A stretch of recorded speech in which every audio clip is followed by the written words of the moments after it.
नीतीश जी ई का बिहार में होता।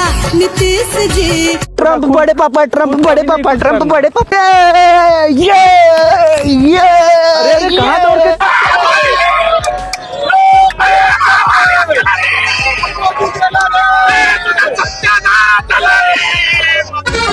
मेरी चर्जी जवानी मेरा पारा घोड़ी घर बागे हटेगा कोई कारा घोड़ी चंडीगढ़ सीज करे हरियाणे वाले टेडी आंख। Bharat motherland, Israel fatherland, Pakistan बेटालैंड और बांग्लादेश पोतालैंड और अमेरिका दादालैंड। इधर सारा इंडिया पेट्रोल और गैस की वजह से परेशान है और उधर पाकिस्तानियों के काम चेक कर लें। फैसलाबाद से एक पाकिस्तानी ने ट्रंप को कॉल कर दी और कहा कि हमने तुम्हारे साथ जंग करनी है। ट्रंप ने पूछा वो क्यों। फैसलाबादी ने कहा कि पिछली बार भी जब जंग हुई तो हमें बाहर निकाल दिया गया था, इस बार हमने सोचा कि हम खुद ही जंग कर लेते हैं। ट्रंप ने कहा ठीक है आजो। ट्रंप ने कहा लेकिन आने से पहले मुझे ये बता दो तुम कितने आदमी हो। तो उस आदमी ने कहा कि हम काफी लोग हैं, मैं हूँ, मेरा बेटा है, हमारा हमसाया है अल्लाह देता है, इसके अलावा मेरा भाई है नजीर, हम टोटल मोहल्ले के 8 लोग हैं। ट्रंप ने कहा एक बार और सोच लो, मेरे पास 16 लाख की आर्मी है। तो फैसलाबादी ने कहा ठीक है मैं आपको सोचकर कल बताता हूँ। कल को फिर जब ट्रंप को कॉल की तो ट्रंप ने पूछा हाँ भी क्या सोचा। तो फैसलाबादी ने कहा हमने सोचा कि हम हर सूरत में जंग करेंगे। ट्रंप ने कहा ठीक है आ जाओ, लेकिन आने से पहले ये बता दो तुम्हारे पास असला कितना है। आदमी ने कहा हमने काफी असला इकट्ठा कर लिया है, मेरे पास दोनाली है, मेरे भाई के पास 30 बोर है, मेरे बेटे के पास 32 बोर है, इसके अलावा हमने ट्राली और ट्रैक्टर का भी इंतजाम कर लिया है। ट्रंप ने कहा देख लो मेरे पास 16,000 टैंक है, B2 बम्बार है, बहरी बेड़े हैं, जंगी रोबोट है, ड्रोन है, इसके अलावा और बहुत सारा जंगी साजो सामान है। आदमी ने कहा अच्छा ये बात है ठीक है मैं तुमको कल को बताता हूँ। अगले दिन उस बंदे ने दोबारा जब ट्रंप को फोन किया तो ट्रंप ने कहा हाँ भाई क्या सोचा तूने जंग का। तो आदमी ने कहा हमने जंग का इरादा मुलतवी कर दिया है। ट्रंप ने पूछा वो क्यों मुलतवी किया है। तो फैसलाबादी ने कहा हमने जंग का इरादा इसलिए मुलतवी किया है क्योंकि तुमने कहा था मेरे पास 16 लाख फौजी है, तो हमारे डेरे पर इतनी जगह नहीं है कि 16 लाख फौजियों को कैद करके वहां पर रख सकें। कहते हैं कि जब ट्रंप ने ये सुना तो उसे बेहोशी का दौरा पड़ गया, फिर पानी के छींटे मारेंगे।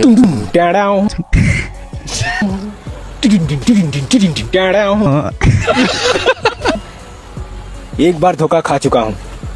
मैं तो समझता था कि हमारा ही बेड़ा गर्क हुआ है, लेकिन इंडिया का तो हमसे ज्यादा बेड़ा गर्क हुआ है। इंडिया में तो गैस की ये सूरत हाल पैदा हो गई है कि जब शादी होती है किसी लड़के की तो लड़की वाले पूछते हैं लड़का क्या करता है, लड़के वाले आगे से कहते हैं लड़का गैस और सिलेंडर का जुगाड़ कर लेता है, तो उसके फौरन बाद रिश्ता पक्का हो जाता है। यहाँ पर तो मैंने तो भक्तों के लिए योजना बता दी है प्रधानमंत्री की कि आप लोगों को गैस का संकट बिल्कुल नहीं आएगा। अंधभक्तों, नाली के गैस से चाय बनाओ, नाली के गैस से खाना बनाओ, नाला लानी जितने भी हैं पूरे देश के अंदर वहां अपनी अपनी पाइप लगाकर बैठ जाओ, कोई चिंता की बात नहीं। तो जंगी सूरत हाल को देखते हुए इंडियन गवर्नमेंट ने ऐलान कर दिया है कि जब तक जंग खत्म नहीं होती सारे इंडिया में शोरबे वाले आलू पकेंगे। जंग है ईरान और इसराइल की, लेकिन बेड़ा गर्क हो गया इंडिया वालों का। इंडियन गवर्नमेंट ने ऐलान कर दिया है कि पेट्रोल नहीं मिल रहा, सारे लोग गधा गाड़ियां खरीद लें, साइकिल खरीद लें, मोटरसाइकिल घर में खड़े कर। भक्तो भूतनी के हो, कैसे हो आराम खोरो, गोबर भक्तो भूतनी के गुखगो, बार बार तुम मला शोर मचा रहे हो। ये भारत का युद्ध ईरान से हो जाए तो भारत के लोग किसके साथ जाएंगे।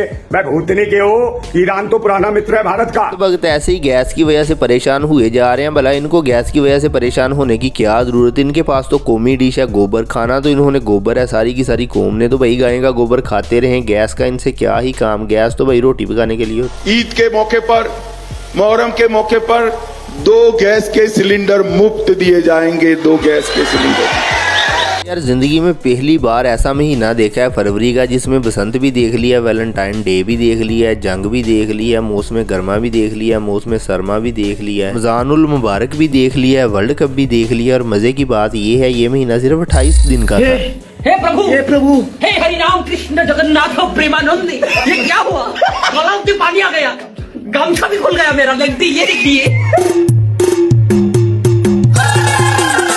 मोदी ने एक बार इंडियन कौम से खिताब करते हुए कहा था भाइयों और बहनों, जब मैं छोटा था तब मैं गटर में से जो गंद आता है उसमें पैप डालता था, उस पैप से मैं फिर गैस तैयार करता था और उससे चाय बनाकर सारे इंडियन लोगों को पिलाता था। ये बड़ी सिंपल सी टेक्नोलॉजी है, आप इसको इस्तेमाल करके गैस तैयार करते हैं, ऐसा कहना है मोदी का। सारे इंडिया के लोग सारे अंतभक्त इस काम पर लग चुके हैं। ये क्या कर रहा है? गैस भर रहा हूँ। नाली में गैस होती है, किसने बोला?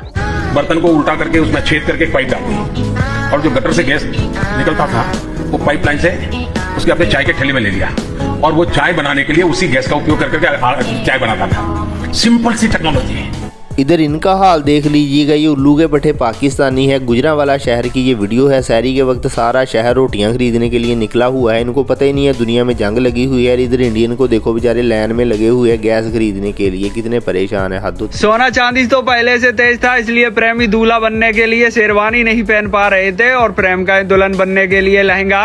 अब तो बाराती भी लगता है भूखे रह जाएंगे क्योंकि सिलेंडर हो गया है महंगा। मोदी ने अभी चंद दिन पहले इसराइल में जाकर खिताब किया। खिताब में उसने कहा Israel fatherland, India Motherland. Israel को उसने अब्बा लैंड बना दिया और इंडिया वालों को अम्मा लैंड बना दिया। जिस तरह ईरान हमले कर रहा है, अनकरीब इंडिया ने बेवा हो जाना है। इंडिया के अब्बे का बेटा ईरान इसराइल को मार रहा है तो अंधभक्त क्यों रो रहा है? मुझे पता नहीं, क्योंकि इसराइल इज द फादरलैंड। पाकिस्तानियों की तो फिर भी समझ आती है। पाकिस्तानी इसलिए पेट्रोल की कीमत बढ़ा रहे हैं क्योंकि पाकिस्तान में दजाल नहीं आना है और पाकिस्तानी चाहते हैं कि दजाल अपना गधा निकाल ले। लेकिन इंडिया के जो हिंदू हैं इनमें तो दजाल का कॉन्सेप्ट ही नहीं है। फिर ये पेट्रोल की कीमतें क्यों बढ़ा रहे हैं? इनको क्या तकलीफ है? हमारा तो चलो समझ आता है, हमारी तो दजाल के साथ दुश्मनी है कि गिर ईरान की मिसाइल तेल अवीव पर रही, लेकिन भारत में एक समुदाय है, उसके पिछवाड़े से मिसाइलों का धुआं निकल रहा है। उनके दिलों में आग लगी है कि पापा ये कैसे हो गया? तुम्हारा बाकी स्टैंड विद इजराइल, जो भी इजराइल के साथ खड़ा है तुरंत एकदम तेल अवीव पहुंचे, कच्चा उतार के उल्टा लेट जाए। मिसाइलें इंतजार कर रही हैं आपके पिछवाड़े। वो भी क्या जमाना था जब इंसान गारों में रहते थे, जंगलों में दरख्तों पर रहते थे, कच्चे फल तोड़कर खाते थे, भाई मछलियां पकड़ते थे। अनकरीब वही जमाना वापिस आने वाला है। लोग हमसे पहले फोत हो गए हैं, वो खुशकिस्मत हैं, हम लोग बदकिस्मत हैं, और जो हमारे बाद आएंगे वो हमसे भी ज्यादा बदकिस्मत लोग हों। भैया हमें दे दे, पहले भैया हमें दे दे, भैया हमें दे, जल्दी दे दे, हमें दे दे। लाइन लगाओ तो सबने तब जब लाइन लगाओ, जब लाइन लगाओ। मजे की आपको बात बताऊं, जिस मुल्क में जंग लगी हुई है ईरान, उसमें अभी तक पेट्रोल की प्राइस नहीं बनी। और पाकिस्तान और इंडिया, इनका हाल देख लीजिएगा। जंग किसी और मुल्क की है और बेड़ा गर्क इन दोनों का हो गया। यहाँ पर ना पेट्रोल मिल रहा है ना गैस मिल रहा है। पाकिस्तान में तो फिर भी सूरत हाल काबू में है, लेकिन जंग चल रही है मेरे भाई। अमेरिका ईरान को बेल रहा है, ईरान अमेरिका को बेल रहा है, और ये दोनों मिलके गरीब को बेल रहे हैं। गरीब की बेलाई हो रही है। सिलेंडर नहीं मिल रहा है, इनके यहाँ से सिलेंडर आता था, सारा रास्ता ही बंद कर दिया, सिलेंडर ही नहीं आ रहा है। घर में क्या? फिर इधर नया कट्टा खुल गया है, एक और अंतभक्त काम हो गया है। मुझे तो अपने कानों पर यकीन नहीं हो रहा। गोदी मीडिया का एंकर है, हर वक्त मोदी की तारीफें करता है। कभी मोदी के गलत को भी इस बंदे ने गलत नहीं कहा, लेकिन अब जाकर ये मोदी को गलत कहना शुरू हो गया है। भाई हद होती है यार, ये क्या सुन रहा हूँ? मुझे अपने कानों पे यकीन नहीं आ रहा। भारत को अमेरिका से इजाजत की जरूरत है क्यों? पिछले कुछ महीनों में देशवासियों ने बहुत पीड़ा के साथ देखा है कि किस तरह एक के बाद एक हर कदम पर आप ट्रंप के सामने झुक गए। मोदी जी, आखिर आपकी ऐसी कौन सी मजबूरी है जिसकी वजह से आप ट्रंप के सामने नतमस्तक? आज तक भारत ने किसी भी देश के सामने इस तरह सर नहीं झुकाया। आज तक भारतीय इतिहास में कभी भी भारत का नेतृत्व इतना अभी मैं आपको एक वीडियो दिखाऊंगा, उसमें एक अंत भगत है। इस अंत भगत का अभी सॉफ्टवेयर अपडेट हुआ है। इसके सॉफ्टवेयर अपडेट की वीडियो भी दिखाऊंगा। जब बैतुल्ला खामनई शहीद हुए तो इसने उनके लिए गलत अल्फाज का इस्तेमाल किया, वीडियो बनाकर इंटरनेट पर डाल दी, जिससे सारी मुसलमान कम्युनिटी की दिलदारी हुई। फिर इसको पकड़कर इसका सॉफ्टवेयर अपडेट। अब्बू मार गए, अब्बू मार गए, अब्बू मार गए। अब्बू मरा ईरान में, पीट रहे हो छाती, यहाँ पीट रहे हो। और जब इतना ही अब्बू का दुख दर्द है तो अब्बू के पास जाते। ये तो थी पहले की वीडियो। जब इसने वीडियो बनाई थी उसको पता नहीं था कि मेरे साथ क्या होने वाला है। जैसे इसने वीडियो पोस्ट की तो सारे मुसलमान इसके खिलाफ हो गए। आखिरकार इसको पकड़ लिया गया और पकड़ने के बाद इसका सॉफ्टवेयर अपडेट किया गया। पहले पाकिस्तान में अपडेट होता था, अब इंडिया में भी सॉफ्टवेयर अपडेट होने शुरू हो गए हैं। देखिए जब पुलिस ने इन्हें कुत्ते की तरह पीटा, चौधरी आपको पंडित कम से कम 20 मिनट कंटिन्यू जूतों के सोलों से जमीन पे लिटा के मारा गया, नॉन स्टॉप मारा गया।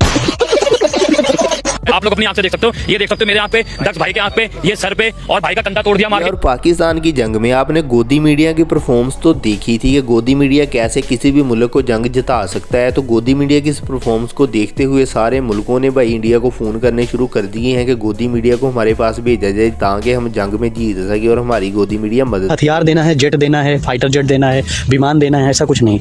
भारत बस अपना गोदी मीडिया ईरान भेज दे। मैं दावा करता हूँ कि गोदी मीडिया रातों रात ईरान को युद्ध जितवा देगा, और न सिर्फ युद्ध जितवा देगा बल्कि इजराइल और अमेरिका पे कब्जा भी करवा देगा।